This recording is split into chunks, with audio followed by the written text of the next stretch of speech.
Well, and today we have very important topic of discussion from financial reporting paper, and the chapter from the Kaplan sequence is chapter number 11, and the name of this chapter is revenue. और अमूमी तौर के ऊपर इसको complete लिखा जाता है इस chapter को revenue from contract with customers.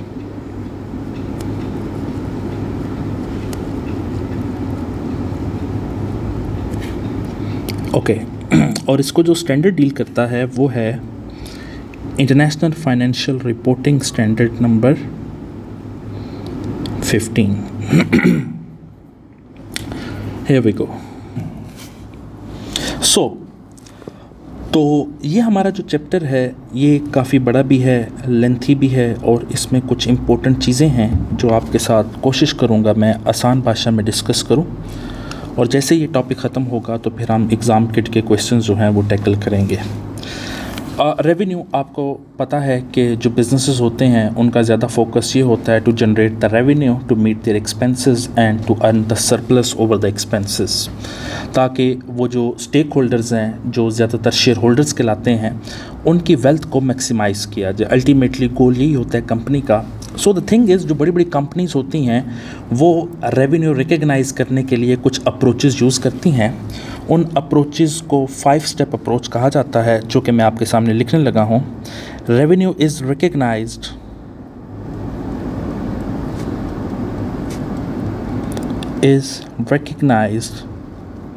On the basis of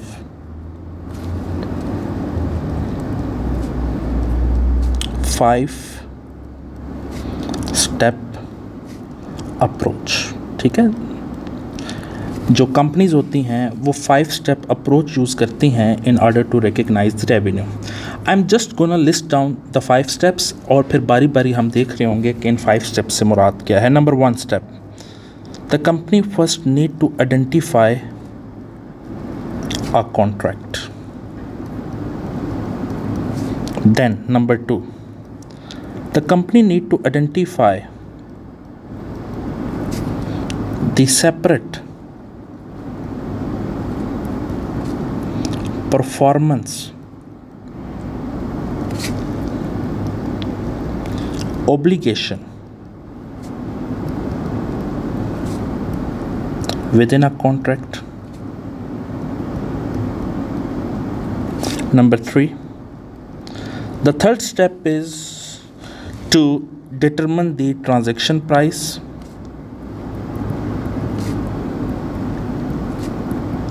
Determine the transaction price. 4th step is allocate the transaction price.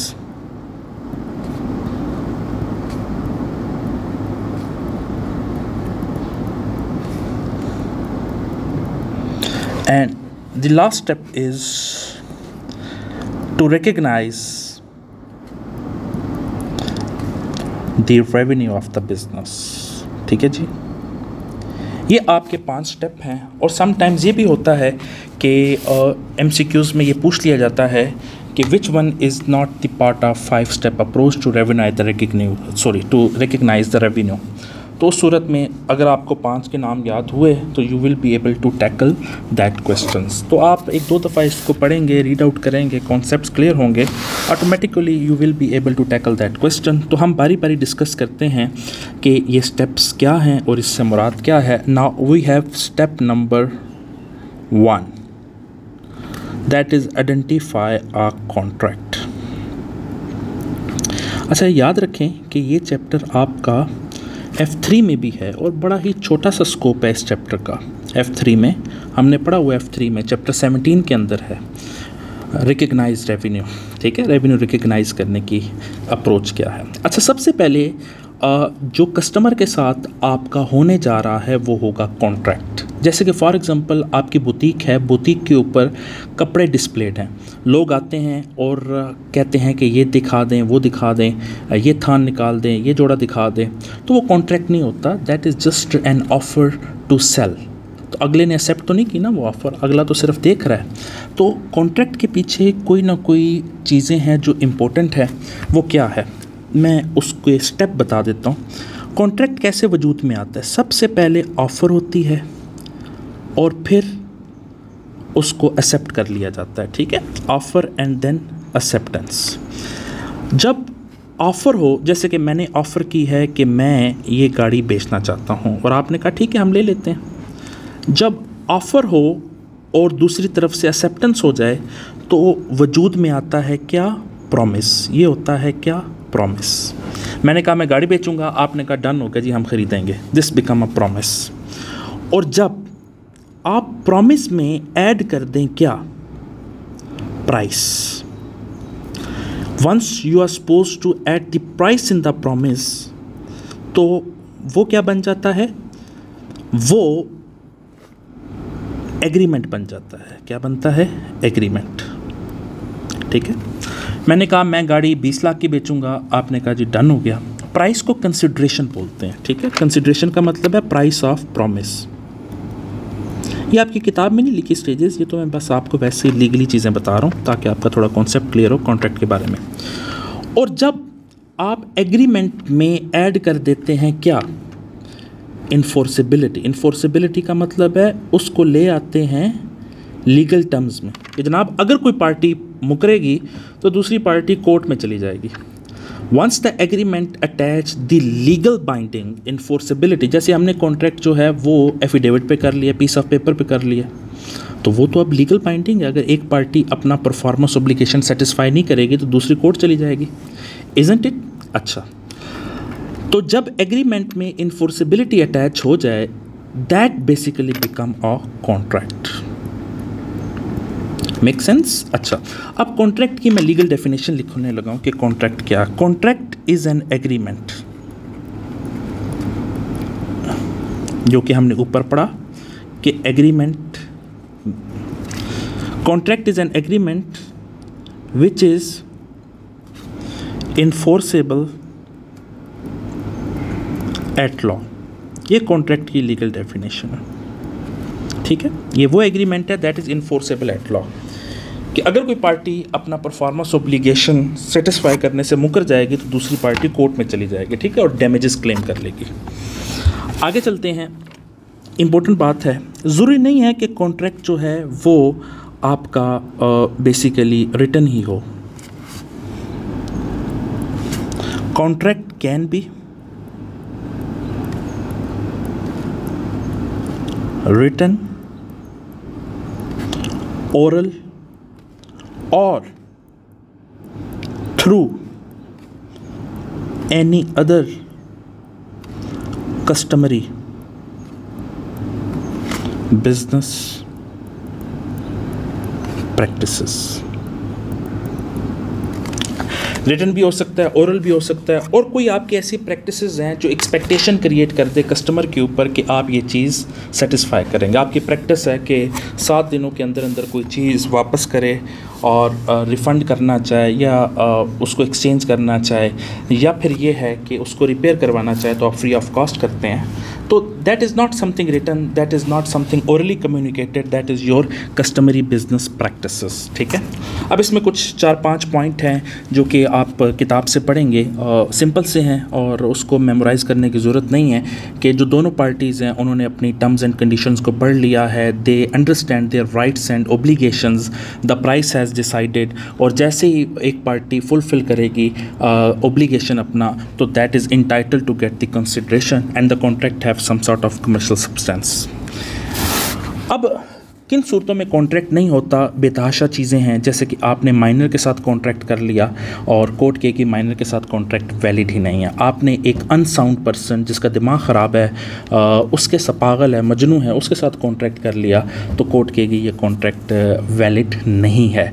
आपने एक गवर्नमेंट है दूसरी वाली, दूसरे कंट्री की, और जिसके साथ हमारी कोई दुश्मनी है और we are on a war stake, और गवर्नमेंट ने हमारी अनाउंस किया हुआ there should be no trade, अगर आपने वो कॉन्ट्रैक्ट कर लिया है तो वो कॉन्ट्रैक्ट जो है वो वाइड हो जाएगा, ठीक है। देख के आपने कॉन्ट्रैक्ट करना है।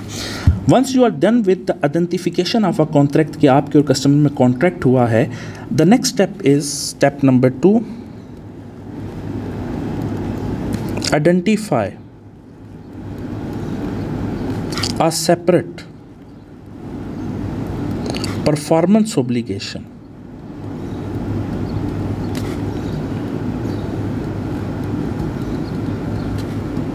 With in a contract. और थोड़ा सा ये बड़ा है, इसकी हेडिंग स्टेप का नाम, लेकिन है बड़ा सिंपल सा। अच्छा, परफॉर्मेंस ऑब्लिगेशन का मतलब ये होता है कि एंटिटी प्रॉमिस करती है कि वो डिस्टिंक्ट का मतलब है different goods and services provide करेगी इन एक्सचेंज फॉर मनी। अब जो एंटिटी प्रोवाइड करेगी, जैसे कि हम बिजनेस हैं, हमने कस्टमर को कोई चीज़ प्रोवाइड करनी है, the entity need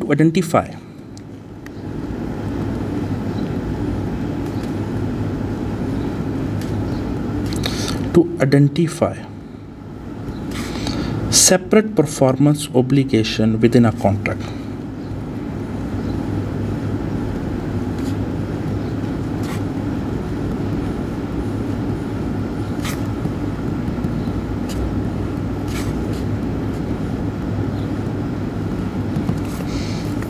Identify separate से मुराद ईच परफॉर्मेंस ऑब्लिगेशन, चूँकि सब कॉन्ट्रैक्ट्स होते हैं कि जिनमें एक से ज़्यादा परफॉर्मेंस ऑब्लिगेशन होती है सेटिस्फाई करने के लिए। जैसे कि फॉर एग्जांपल मेरी कंपनी है और मैं वाईफाई कनेक्शंस प्रोवाइड करता हूँ, ठीक है, मैं इंटरनेट सर्विसेज प्रोवाइड करता हूँ। मैं आपसे कहता हूँ कि मैं 1 साल के लिए आपको इंटरनेट सर्विस प्रोवाइड करूँगा। For example number 1, internet service and device. मैंने आपको कहा जी मैं 1 साल के लिए इंटरनेट सर्विस आपको प्रोवाइड करूंगा और मैं आपको पहले दिन डिवाइस भी दे दूंगा। इसका मतलब I have 2 performance obligation to satisfy. 1 is to provide the internet service for the whole year and 1 is to provide the device from the start of that contract. ठीक है, तो मेरे 2 कॉन्ट्रैक्ट हैं आपके साथ, 2 परफॉर्मेंस ऑब्लिगेशन हैं। Number 2, और क्या एग्जाम्पल हो सकती है? मैंने आपसे कहा कि मैं आपको I want to sell the motor bike, मैं आपको मोटर बाइक भी बेचूंगा एंड 1 ईयर फ्री कवर भी प्रोवाइड करूंगा। कवर से मुराद होती है मैं उसके ऊपर इंश्योरेंस भी आपको दूंगा 1 साल की। So I have 2 performance obligation to do. 1 is to sell the motor bike and the other 1 is to provide the 1 year free insurance. ठीक है, तो मुझे इन दोनों परफॉर्मेंस ऑब्लिगेशन को आइडेंटिफाई करना है separately. Make sense? Now important thing is that, अच्छा ये मैं जो स्टेरिक का निशान लगाऊंगा that means something important. Entity must need to identify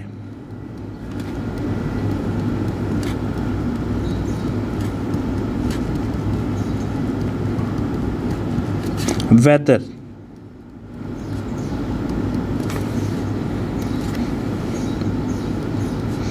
performance obligation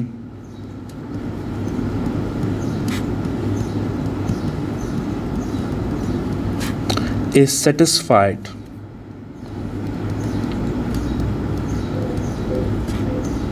by entity itself, means acting as a principal, or arranging for another party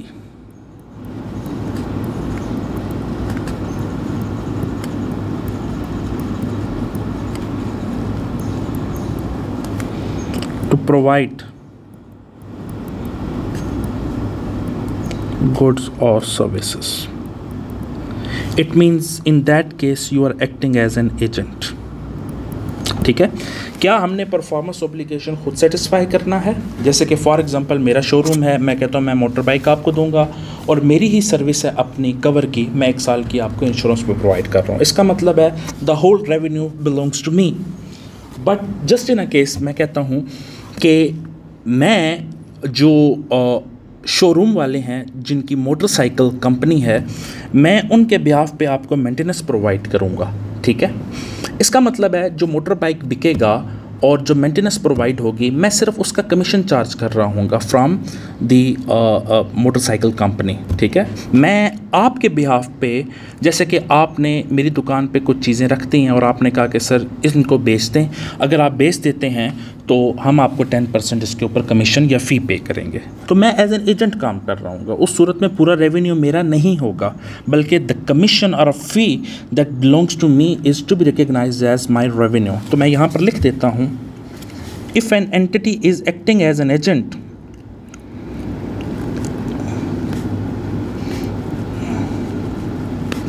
the revenue recognized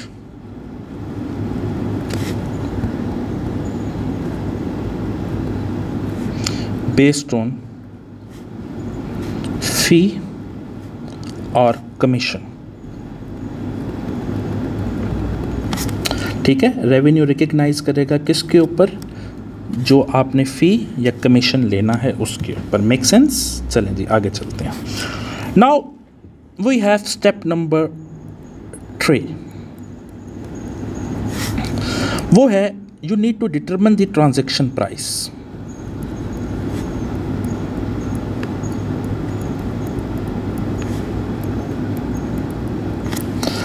okay, transaction price से मुराद है उसकी monetary value to which an entity is entitle once it's suppose to provide the goods and services, उसको transaction price बोलते हैं। सो any amount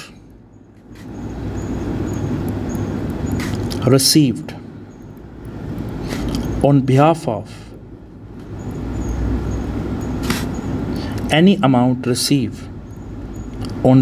of third party is excluded from revenue। क्या मतलब? For example sales tax, for example you are acting as a consignee. मैं समझा देता हूँ। देखें, मेरी दुकान पे आपने 1 लाख का माल रख दिया और आपने कहा कि सर अगर आप ये बेच देते हैं तो हम 10% कमीशन देंगे आपको। तो मैंने 1 लाख का माल बेच दिया, तो वो जो 1 लाख आया उसमें से 90,000 जो है वो मेरा नहीं है, because I am that receiving amount on your behalf acting as an agent. तो 90,000 बिलोंग्स टू यू, तो मैं as a consignee as an agent काम कर रहा हूँ। वैट से मुराद ये है कि जो आप सेल्स के ऊपर वैट कलेक्ट करते हैं, तो सेल्स में वैट की अमाउंट शामिल तो नहीं करते ना, चूँकि सेल्स क्रेडिट होती है नेट ऑफ वैट के ऊपर। वैट को सेपरेटली आप क्रेडिट करते हैं as a current liability, because that is your short term obligation. The amount received from the customer is suppose to be payable to HMRC, isn't it? तो वो जो VAT है वो आपसे रिलेट तो नहीं करता, that is not belongs to your revenue. तो that is you collected on the behalf of a third party, that is HMRC, तो आप उसको रेवेन्यू नहीं बना सकते। Make sense? So while determining the transaction price, entity needs to consider the effect of following.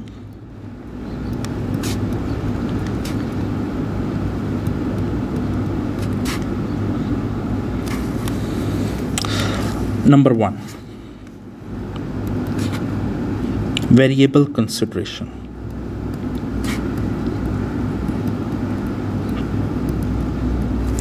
अच्छा, बाज़ औक़ात कुछ कॉन्ट्रैक्ट ऐसे होते हैं कि जिसमें ट्रांजैक्शन प्राइस वेरिएबल होती है।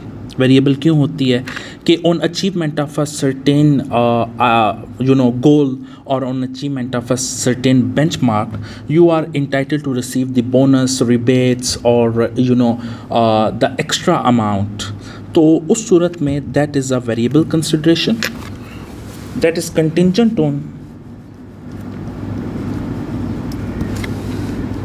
on happening of some event. कि अगर फॉर एग्ज़ाम्पल मुझे कॉन्ट्रैक्ट मिला है 4 साल में मैंने आपकी बिल्डिंग तामीर करनी है, मैं एज्यूम कर रहा हूँ, और आपने कहा कि हम आपके साथ जो प्राइस तय कर रहे हैं कॉन्ट्रैक्ट की वो है $5 मिलियन, और आपने ये कहा कि सर अगर आप इसको 3.5 सालों में कंप्लीट कर देंगे ना तो हम आपको $500,000 एक्स्ट्रा पे करेंगे as a bonus. It means that 500,000 is something contingent on happening of an event if मैं अगर आपकी तामीर जो है वो 3.5 सालों में कर देता हूँ, तो that 5 lakh is variable consideration. So variable consideration becomes the part of Variable consideration becomes the part of revenue on the basis of probability of happening an event। ठीक है, और अगर मुझे लगता है, मैं एस्टिमेट कर रहा हूँ कि मैं ये 3.5 साल में तामीर कर दूंगा, तो मैं वो 5 लाख अपने रेवेन्यू में इंक्लूड कर लूँगा। यानी मोस्ट लाइकली आउटकम क्या होगा, on the basis of most likely outcome. ठीक है, प्रोबेबिलिटी का मतलब है happening, study of chance about the happening और non happening of any event. अगर तो मुझे लगता है कि 3.5 साल में नहीं हो पाएगा, तो वो 5 लाख की अमाउंट में एस्टिमेट नहीं करूँगा, वो रेवेन्यू में इंक्लूड नहीं करूँगा। ठीक है, और अगर सारे कॉन्ट्रैक्ट मेरे इस किस्म के हैं कि जिसमें कोई वेरिएबल कंसिडरेशन इंक्लूडेड है, कोई बोनस है, कोई इंक्रीमेंट है, कोई इंसेंटिव है, कोई रिबेट है, तो उस सूरत में तमाम की अमाउंट्स को मैं एस्टिमेट करूँगा on the basis of most likely outcome. ये था वेरिएबल कंसिडरेशन। ये अभी स्टेप नंबर 3 ही हम पढ़ रहे हैं, डिटरमिन द ट्रांजैक्शन प्राइस। उसमें कुछ इंपॉर्टेंट चीज़ें हैं जो मैं आपसे डिस्कस कर रहा हूँ। Number 2, significant financing component. अच्छा, मैं अब थ्योरी नहीं लिखूंगा, थोड़ी सी इसमें, इस टॉपिक में, ये जो मैं अभी पढ़ाने लगा हूँ आपको, मैं आपको समझाने लगा हूँ कुछ और चीज़ आसान भाषा में। देखें, आपने चीज़ें ज़ीरो पे बेची हैं और कस्टमर कहता है कि मैं आपको पेमेंट आफ्टर 2 ईयर्स करूँगा, और पेमेंट डिसाइड हुई है $1,00,000 की। ठीक है, आपने चीज़ें ज़ीरो पे बेची हैं। सो जब आपने चीज़ें ज़ीरो पे बेची हैं, इसका मतलब you are giving the customer an opportunity to take 2 years to make the payment, isn't it. इसका मतलब है आप उसको टाइम दे रहे हैं ना कि पेमेंट अरेंज करो, 2 साल के बाद मुझे कर दो पे। इसका मतलब you are giving some financing arrangement for your customer. तो जब ऐसा होगा तो आपने रेवेन्यू रिकग्नाइज करना होगा on the basis of present value of future value. आप ज़ीरो पे खड़े हैं, एज्यूम करते हैं ये जो ज़ीरो है ये है 2020 1 जनवरी, ये 2021 हो जाएगा और ये 2022 हो जाएगा। अब फॉर एग्जांपल 10% है इंटरेस्ट रेट, आपने प्रेजेंट वैल्यू निकालनी है। अच्छा, अब मैं कोई फिगर ऐसे रैंडम लेने लगा हूँ आपको सिर्फ समझाने के लिए। ठीक है, तो 1 जनवरी के ऊपर आप क्या करेंगे, 2020 के ऊपर आप 1 लाख की प्रेजेंट वैल्यू लेंगे, and you know the present value का formula, present value is equal to future value 1 divided by 1 plus i की पावर n। आपने 1 लाख की प्रेजेंट वैल्यू ली तो वो बनता है आपका, एज्यूम करते हैं, जस्ट गिव मी 82,000, ऐसे एज्यूम कर रहा हूँ। ठीक है, आप एंट्री पास करेंगे, रिसीवेबल को डेबिट करेंगे, चूँकि अभी अमाउंट तो नहीं मिल रही ना आपको, रिसीवेबल अकाउंट डेबिट 82,000 से, और क्रेडिट कर देंगे आप अपनी इनकम को, सेल्स को या रेवेन्यू को। मैं बड़ी टर्म लिख रहा हूँ। तो जब भी फ्यूचर में अगर आपको अमाउंट रिसीव होनी हो, और फ्यूचर से मुराद ये नहीं है 3 महीने बाद, फ्यूचर से मुराद है 2 साल बाद, 3 साल बाद, 5 साल बाद, तो आपने प्रेजेंट वैल्यू ले लेनी है।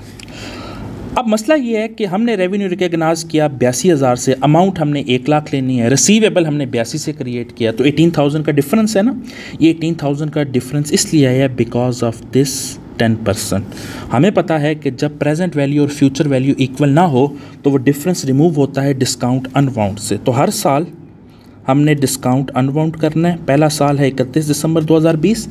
अब चूँकि हमारी इनकम है तो डिस्काउंट अनवाउंड हमारी फाइनेंस इनकम बनेगी।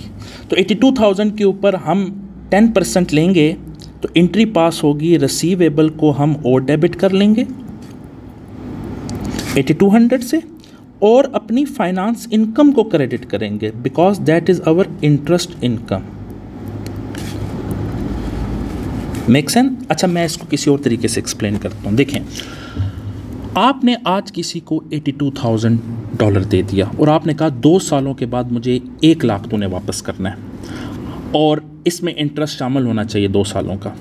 इसका मतलब है कि 1 साल गुजरेगा तो आपका 10% इसके ऊपर इंटरेस्ट लगेगा, तो वो अमाउंट आपकी 8200 हो जाएगी।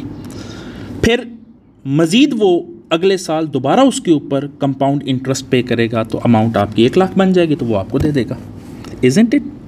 रिसीवेबल डेबिट हो जाएगा, इसका मतलब रिसीवेबल ऊपर चला गया और ऑटोमेटिकली आपकी फाइनेंस इनकम क्रेडिट होगी। दूसरे साल जो आपका डिस्काउंट अनवाउंड होगा वो बेसिकली 82,000 में 8200 ऐड होके वो जो 90,000 की अमाउंट समथिंग आएगी ना, 90,200, उसके ऊपर डिस्काउंट अनबाउंड होगा, जो कि ये कंपाउंड डिस्काउंट कंपाउंड इंटरेस्ट की एग्जांपल है। बस आपको ये समझाना था। Make sense? इसमें जो तीसरा पार्ट है फाइनेंसिंग कंपोनेंट के बाद, that is consideration payable to customer. Now what does it mean? इसको पहले मैं थोड़ा सा लिख लेता हूँ, उसके बाद आपको समझाता हूँ। पहला bullet, if consideration payable to customer is for distinct goods or services, then it is treated as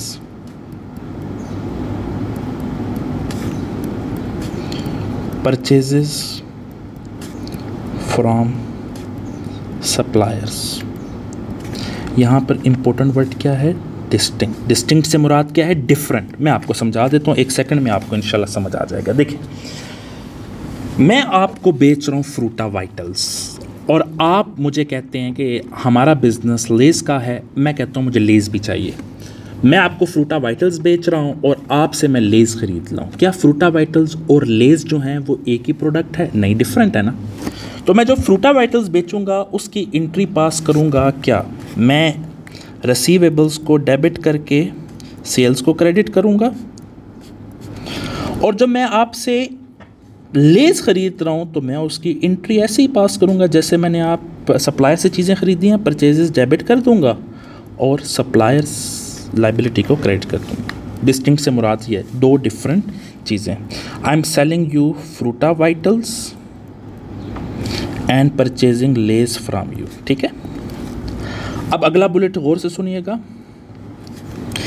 if consideration payable to customer is not for distinct goods और सर्विस,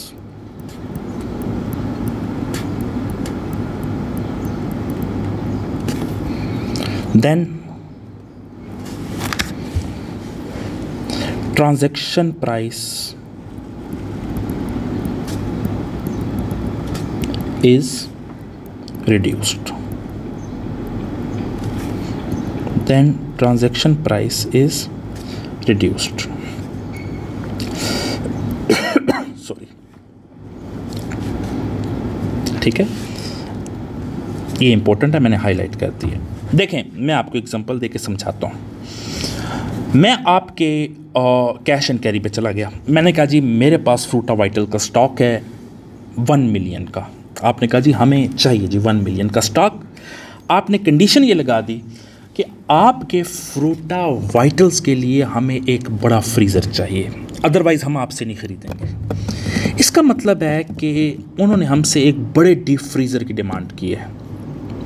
हमने जाके मार्केट में उसकी प्राइस पता की है तो वो मिल रहा है 150,000 का, ऐसे एज्यूम कर रहा हूँ। इसका मतलब है to sell the Fruita Vitals we need to spend some amount of money to sell. ऐसा ही है ना। इसका मतलब एक किस्म का कि हम उनको 1.5 लाख दे रहे हैं तब जाके हमारी 1 मिलियन की चीज़ें बिक रही हैं। Make sense? अच्छा, हम क्या करेंगे अब?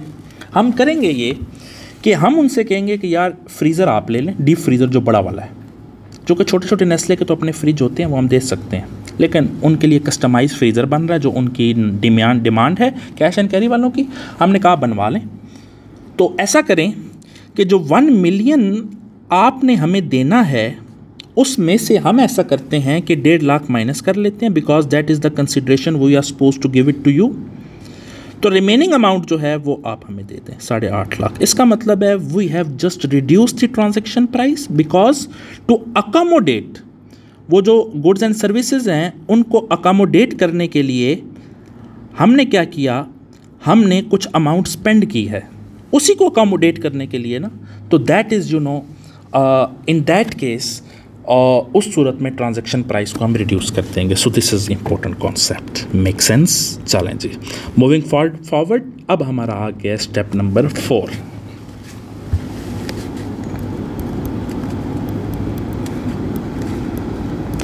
Allocate the transaction price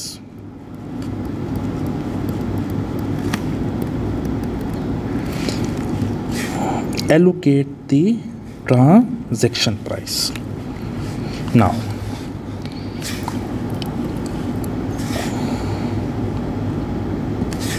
allocate the transaction price.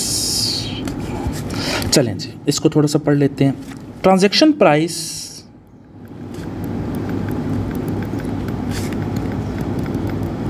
needs to be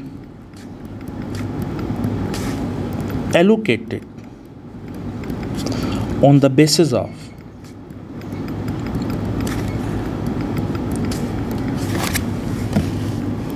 stand alone selling price। अच्छा, ये अमूमी तौर के ऊपर तब होगा कि जब बिजनेस परफॉर्म कर रहा होगा more than one performance obligations. ठीक है, जैसे कि मैंने आपसे कहा कि एक तो मैं आपको डिवाइस दूंगा और एक मैं 1 ईयर आपको इंटरनेट सर्विस प्रोवाइड करूंगा।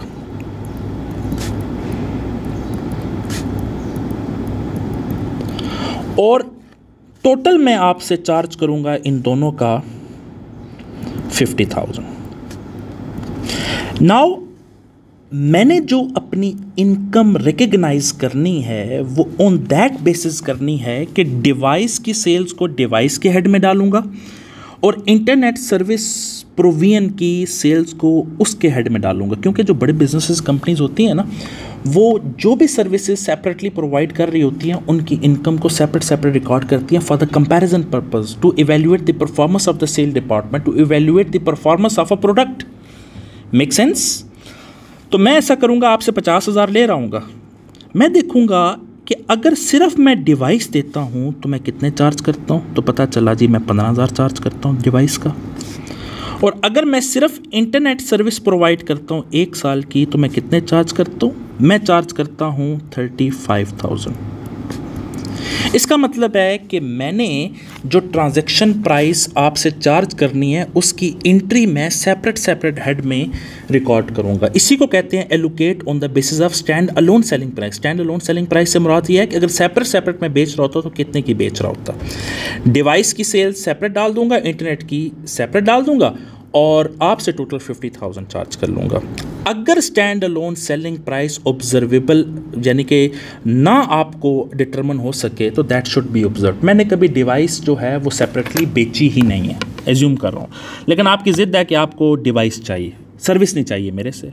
आपने कहीं जाना है ऐसी जगह पे जहाँ पर मेरी सर्विस नहीं है, डिवाइस आपको चाहिए, तो मैं डिवाइस सेपरेटली बेचता ही नहीं हूँ, मैं इंटरनेट सर्विस के अंदर ही उसको ऐड करता हूँ। तो उस सूरत में अगर मैं डिवाइस बेचूंगा तो उसकी प्राइस ऑब्जर्वेबल होगी। ऑब्जर्व से मुराद क्या है, मैं खुद से एस्टिमेट करूँगा। या किसी सर्विस जो मैं प्रोवाइड करने जा रहा हूँ अगर मैंने कभी स्टैंड अलोन प्रोवाइड ही नहीं की तो उस सूरत में मैं उसकी प्राइस को एस्टिमेट करूँगा। ठीक है, अब इसमें इम्पोर्टेंट एक बात आ रही है, वो क्या है, डिस्काउंट। समटाइम्स हम ऐसा करते हैं कि अपनी सेल्स को इंक्रीज़ करने के लिए हम बंडल डिस्काउंट ऑफ़र कर रहे होते हैं। हम कहते हैं यार डिवाइस और इंटरनेट सर्विस मिला के 50,000 बनता है, तुम 40 दे दो, चूँकि हम बंडल ऑफ़र कर रहे हैं। In that case if discount is offered on bundle sale, bulk sale, then discount should be allocated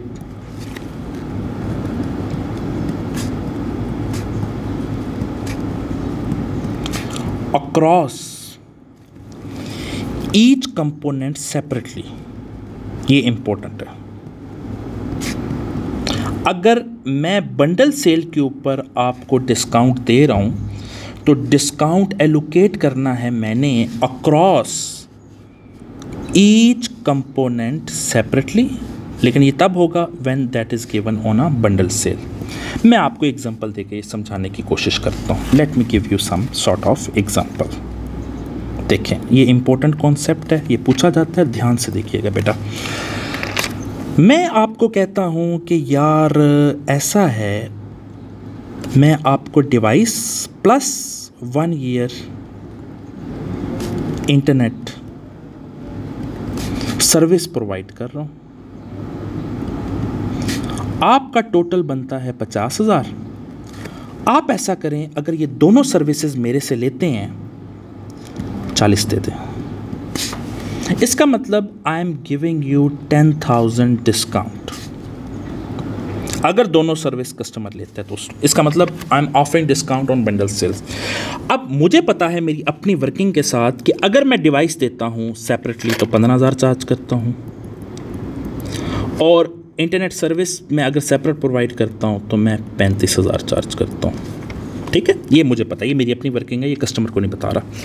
अब जो मैं आपसे 40 ले रहा हूँ, तो मैंने जो डिस्काउंट आपको दिया है, डिवाइस की सेल को मैंने सेपरेट रिकॉर्ड करना है ना, और इंटरनेट की सेल को सेपरेट रिकॉर्ड करना है, तो डिस्काउंट को डिवाइस की सेल में से भी माइनस करूंगा और इंटरनेट सर्विस में से भी माइनस करूंगा। क्योंकि मैं तो इकट्ठा डिस्काउंट दोनों पे दे रहा हूं, लेकिन मैंने सेल तो इन दोनों की सेपरेट रिकॉर्ड करनी है ना। तो मैं क्या करूंगा, मैं डिस्काउंट की परसेंटेज निकालूंगा। I am giving you 10,000 discount over the whole value, that is 50,000। अभी निकाल लेते हैं। सॉरी, लेट मी, मैं कोशिश करता हूँ कैलकुलेटर लाजमी यूज़ करूँ। समटाइम्स डिस्ट्रैक्शंस की वजह से ह्यूमन एरर हो जाता है। आप भी कोशिश करें कैलकुलेटर एक दफ़ा क्रॉस वेरीफाई किया करें ताकि मिस्टेक ना हो। 20% डिस्काउंट है, इसका मतलब है कि डिवाइस की इनकम मैं रिकॉर्ड करूँगा 15,000 माइनस 15,000 का 20% मैं माइनस कर दूँगा इसमें से। ऐसा ही है। अब 15,000 का 20% लें तो दैट इज़ 3,000। मैं क्रॉस वेरीफाई करता हूँ, 3,000। इसका मतलब है डिवाइस की जो मैं सेल्स रिकॉर्ड कर रहा हूँ, मैंने उसमें से उसका डिस्काउंट माइनस किया। डिवाइस की जो सेल रिकॉर्ड होगी दैट इज़ 12,000। ठीक है, और जो सर्विस की सेल रिकॉर्ड करूँगा मैं, when I am gonna do that, तो सर्विस मैं 35,000 की दे रहा हूँ आपको, उसमें से मैं आपको 20% डिस्काउंट दे रहा हूँ। इसका मतलब है कि सर्विस की सेल में रिकॉर्ड कर रहा हूँ 35,000 के ऊपर 20% 7,000 बनता है। 35 में से 7 गया तो 28,000। Let me reconfirm it. 7,000, it is 28,000।